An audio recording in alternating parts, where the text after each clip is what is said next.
Fala galerinha do Papo de Vestibular, bem-vindos mais uma vez aos vídeos do nosso canal e hoje vamos falar sobre um tema muito importante que deve cair no seu Enem e nos seus vestibulares esse ano, que é o tema violência e homofobia. Mas antes exatamente de falar sobre esse tema, eu já convido você a deixar o seu joinha aqui no nosso vídeo, é muito importante para o nosso canal, dá uma força muito grande.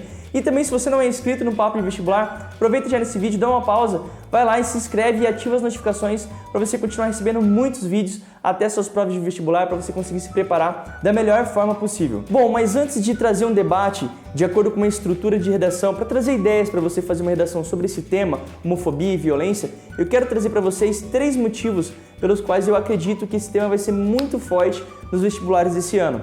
E o primeiro grande motivo é pela própria estrutura do Enem. O Enem sempre costuma cobrar temas de redação, problemas sociais, sobretudo problemas sociais com grupos de minorias. Assim como aconteceu no ano de 2016, quando o Enem cobrou a questão da diversidade religiosa, do preconceito religioso, no ano de 2015, com relação à violência contra a mulher, então sempre o Enem costuma trazer esses temas, e a homofobia também trata de um grupo de minoria e um grupo que vem sofrendo ao longo dos anos um grande número de violências. Então por isso que eu acho que esse é um tema muito forte para ser cobrado no Enem e também nos outros vestibulares. Um segundo grande motivo que corrobora para que esses vestibulares tragam esse tema de homofobia e violência é porque no ano de 2016 o Brasil bateu alguns recordes negativos aí.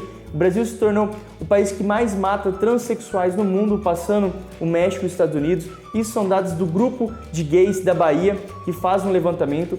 E segundo esse mesmo grupo, mais de 300 pessoas foram assassinadas no país por conta de suas orientações sexuais.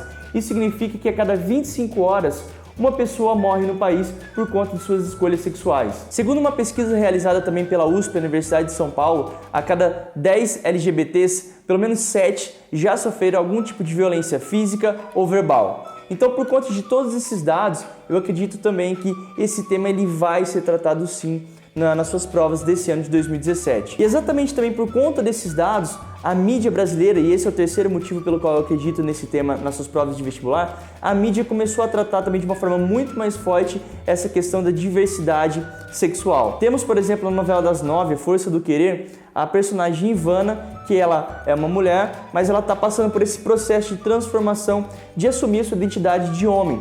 E ela passa por todo um preconceito, ela sofre todo um preconceito, inclusive da sua própria família e de outras pessoas da sociedade nesse processo de transformação que ela vem vivendo. Além desse personagem vivido pela Ivana na Força do Querer, também temos esse ano de 2017 a explosão do Pablo Vittar, um cantor drag queen, que também traz à tona essa discussão desse mundo LGBT e de toda a violência e todo o preconceito que essas pessoas sofrem na sociedade. E o surgimento de um ícone pop na sociedade brasileira também é um sinal de uma luta contra essa repressão desse grupo cada vez maior aí na sociedade brasileira e mundial. Então, por conta desses 3 motivos que eu trouxe aqui, eu acredito mais uma vez que esse é um tema muito forte e por isso nós vamos trazer aqui para debater a partir de agora um tema, uma estrutura de redação, como a gente poderia desenvolver esse tema na sua redação. Nós vamos falar então sobre a introdução, argumento 1, argumento 2 e a conclusão. Argumentos, coisas que você poderia trazer ao debate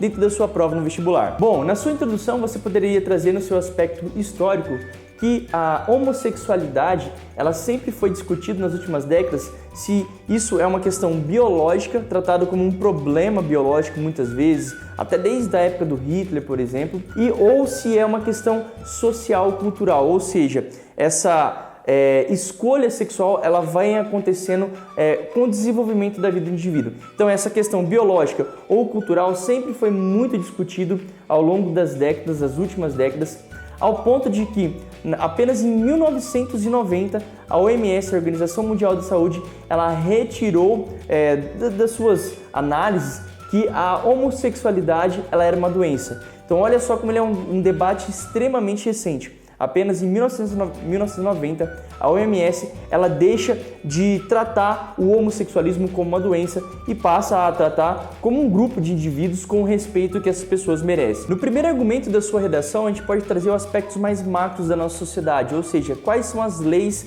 que falam ou que protegem esses grupos de LGBT. Nós temos a Constituição de 1988, em seu artigo 3º, inciso 4º, que fala exatamente o seguinte: objeto fundamental da República de promover o bem de todos, sem preconceito de origem, raça, sexo, cor, idade ou quaisquer outras formas de discriminação.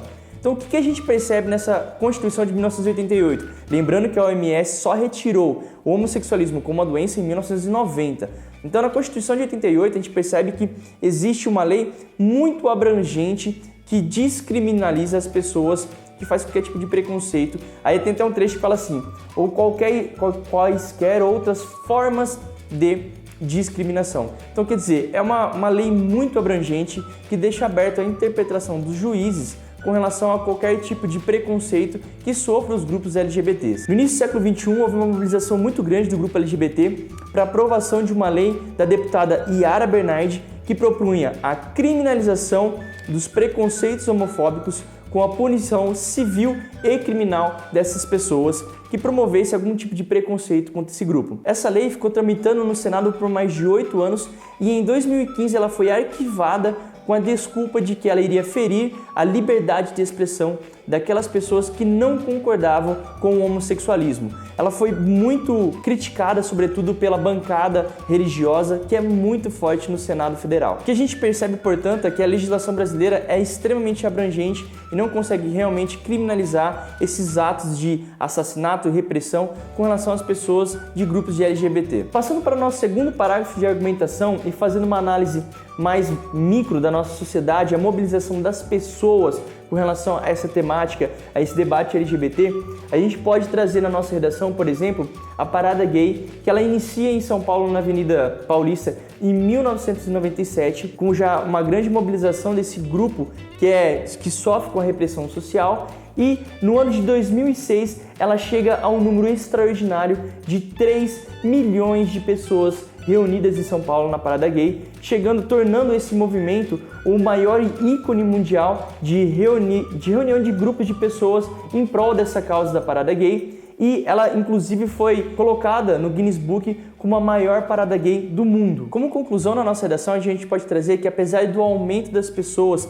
discutindo e esse movimento em prol da parada gay, a gente ainda observa na sociedade brasileira um aumento também exponencial do número de pessoas que vêm sofrendo violência, preconceito e até homicídio por conta de suas escolhas sexuais. E como a primeira proposta de intervenção, a gente pode trazer na nossa redação uma retomada de uma lei que realmente seja mais específica e criminalize aquelas pessoas que façam qualquer tipo de ato de preconceito, atos seja verbais ou seja inclusive físicos. Essas pessoas elas têm que serem punidas criminalmente, civilmente, exatamente para ter como um exemplo para as próximas gerações para a não realização desse tipo de ato contra o grupo LGBT ou contra qualquer outro tipo de grupo de minorias. E após essa primeira proposta de uma intervenção legislativa, a gente pode trazer como uma segunda proposta de intervenção uma atividade de formação dos jovens e também de suas famílias, por exemplo, dentro da escola.